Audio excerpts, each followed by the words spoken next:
All right.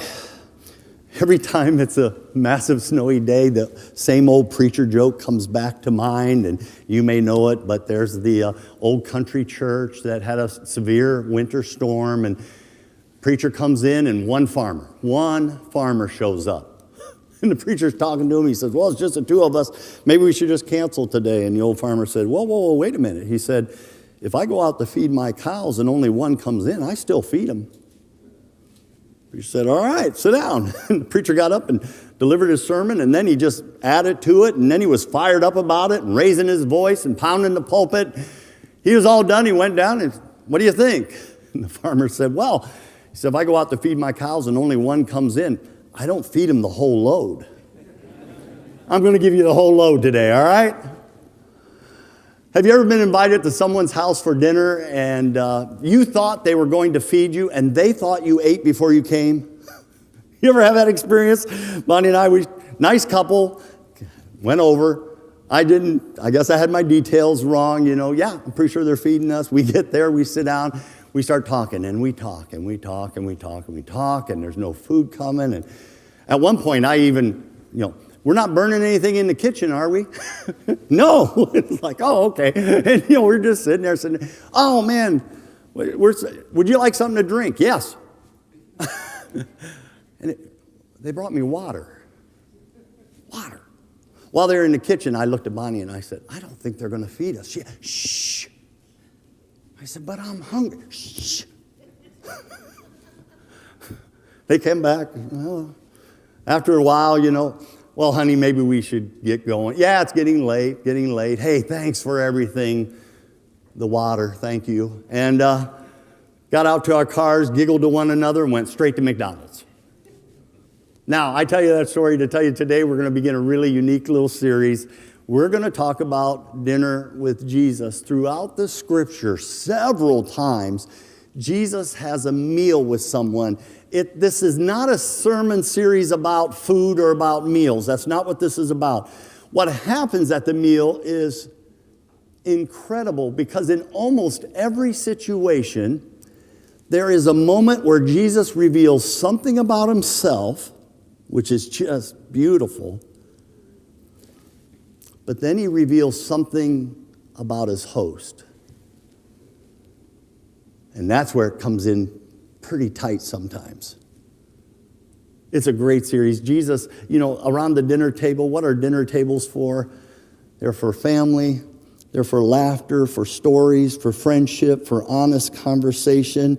And when you're sitting at the table with Jesus, it's more than just about the meal. He shares grace. He shares wisdom. He shares a window into heaven sometimes. Jesus had dinner with his disciples, dinner with his friends, dinner with the skeptics, dinner with strangers, dinner with sinners, dinner with the elite. He has dinner with his enemies, and he will even have dinner with his betrayer.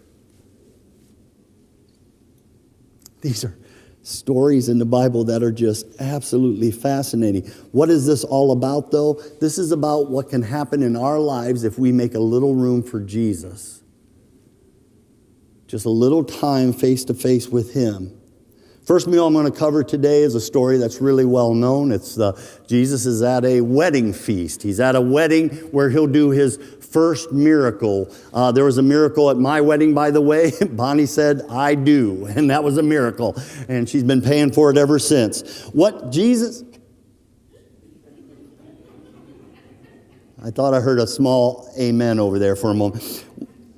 Jesus' first miracle, turning water into wine. Really? That's the first big miracle, turning water into wine?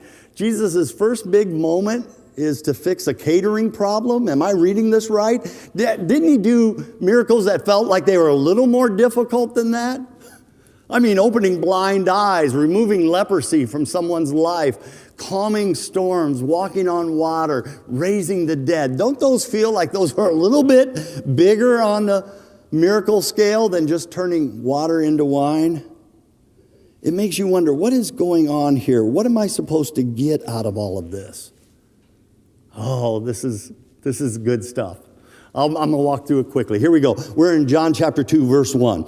On the third day, a wedding took place in Cana in Galilee, and Jesus' mother was there. Remember that. And Jesus and his disciples had also been invited to the wedding. And when the wine was gone, Jesus' mother said to him, they have no more wine. Okay, weddings in ancient Israel could last sometimes up to a week long. Everyone in the community, if it was a small community, would be invited to come to it. It was the groom's family's responsibility to feed and have wine during that whole time. And the fact that they are about to run out of wine would have been a great embarrassment on this young couple. Might have been a stigma that might have followed them for the rest of their lives. Now, insert Mary into this story. Mary seems to be very tuned into this moment, isn't she? Why? This is just my own opinion here. Mary didn't have the wedding of her dreams either, did she? There was a pregnancy. We're told later that a lot of people in the community knew about it. There's a stigma that will stick with her.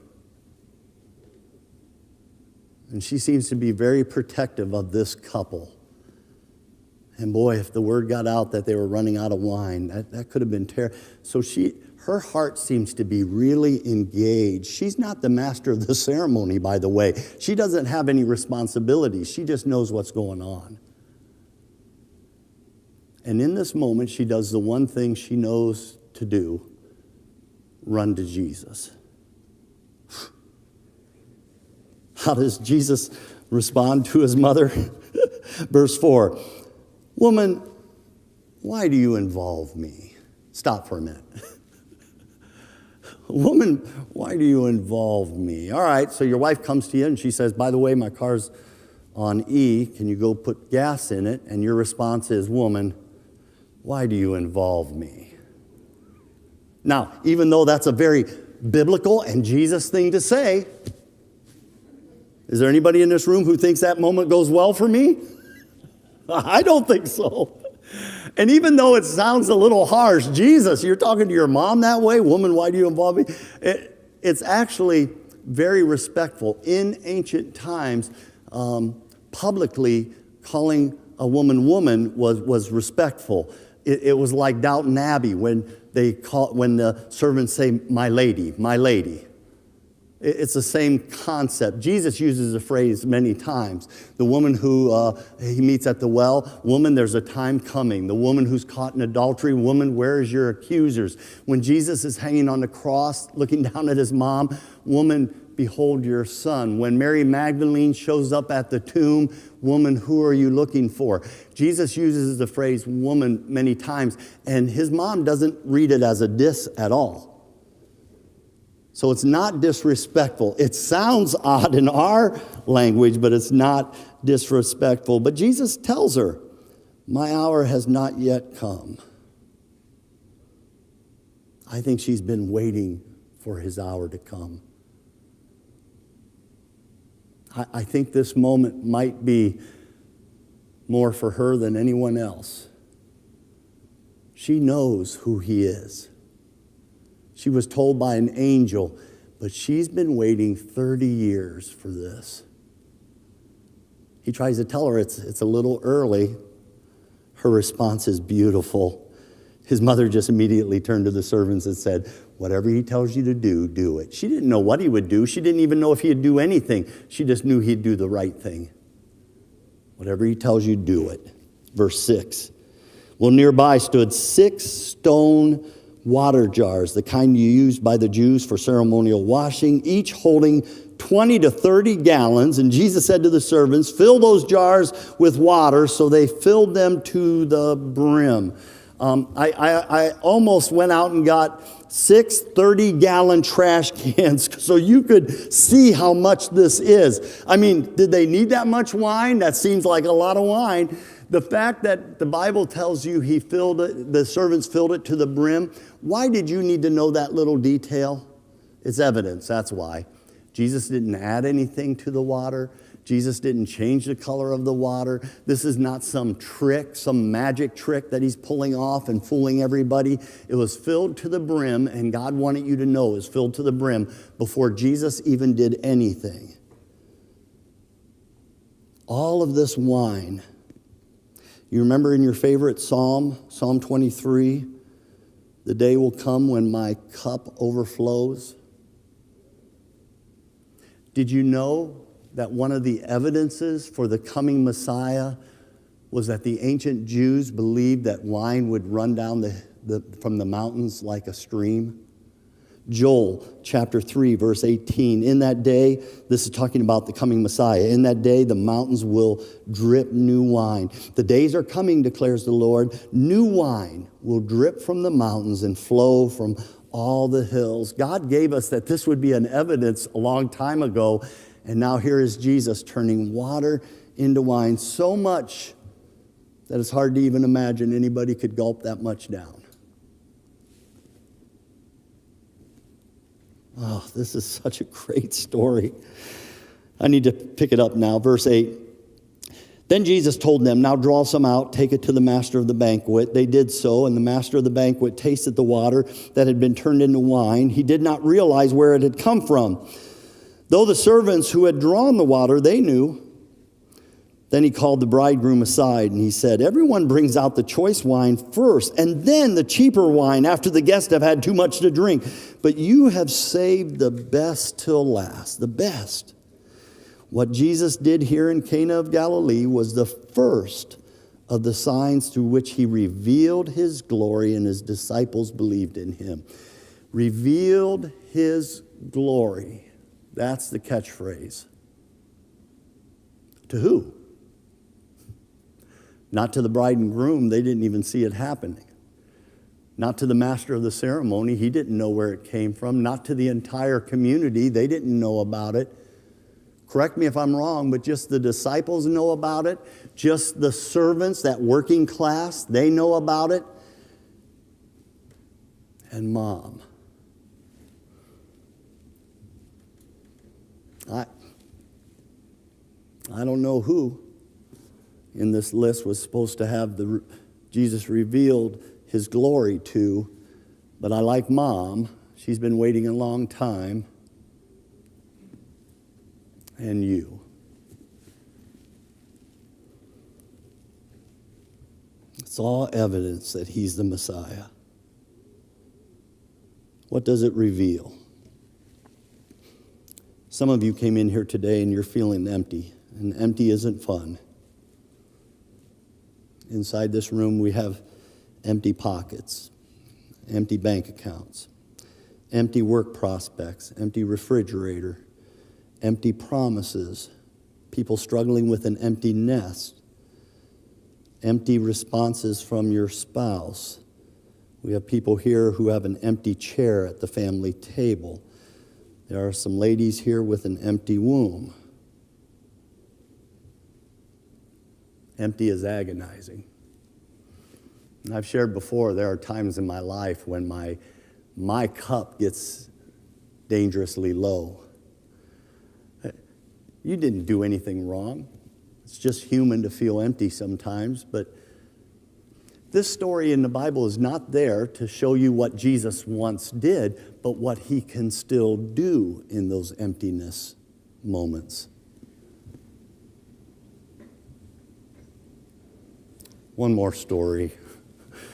My wife's a little slow to tell me she needs gas in her car. Now there's a couple things I do at home that's man work. This after 42 years of marriage, I've learned this. Man work is garbage. Men take care of garbage, not women. My wife has a pet cat, but I do the kitty litter for her. That's my investment in her pet. Okay? Kitty litter. And I keep her car filled with gas. She'll meet me at the gas station. She sits in her car during the bad weather, and I stand there and I pump it in. True? There it is. She likes to play this little game of not telling me she needs gas until after the light in her car comes on. And then sometimes after a few days, the light has been on, which I don't care for so much. She gives me the car. It's on E, and it's been on E a long time. It's almost like a game. Can my husband get to the gas station without running out of gas? I challenged her one time. I said, could you let me know a little? She goes, oh. She goes, but if you ran out of gas, it'd just make the best sermon illustration. Really? You're looking out for me? Thank you. I love that. Every so often, even I run on empty.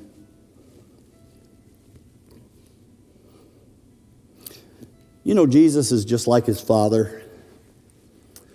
In Genesis, we see that God created a bunch of things and then he fills it. I love that in the book of Genesis. God's always filling empty spaces. God created the sky and then he fills it with a sun and a moon and a billion stars. God created the earth and then he fills it with animals and insects and reptiles and vegetation of every kind. God creates the oceans and then he fills it with just every type of marine life you can imagine. And some we are still discovering to this day. God created a garden and he filled it with an Adam and an Eve. God seems to always be filling empty spaces, and Jesus is just like his dad. What if you opened up your heart today to letting Jesus into those empty spaces? Just to invite him in. Lord, I'm just feeling empty right now in this one spot. And invite him to come in and start filling that spot. Jesus will do one of two things. He'll either fill the emptiness or he'll work in the empty. But regardless, you need Jesus to come into that space. Oh, man. This wasn't about a meal. It wasn't about wine. It was revealing who he is. He is the Messiah. Wine always represented celebration and joy and laughter. And Jesus, I need you to fill me today with your joy, with your life, with your laughter, because I'm feeling just a little bit empty.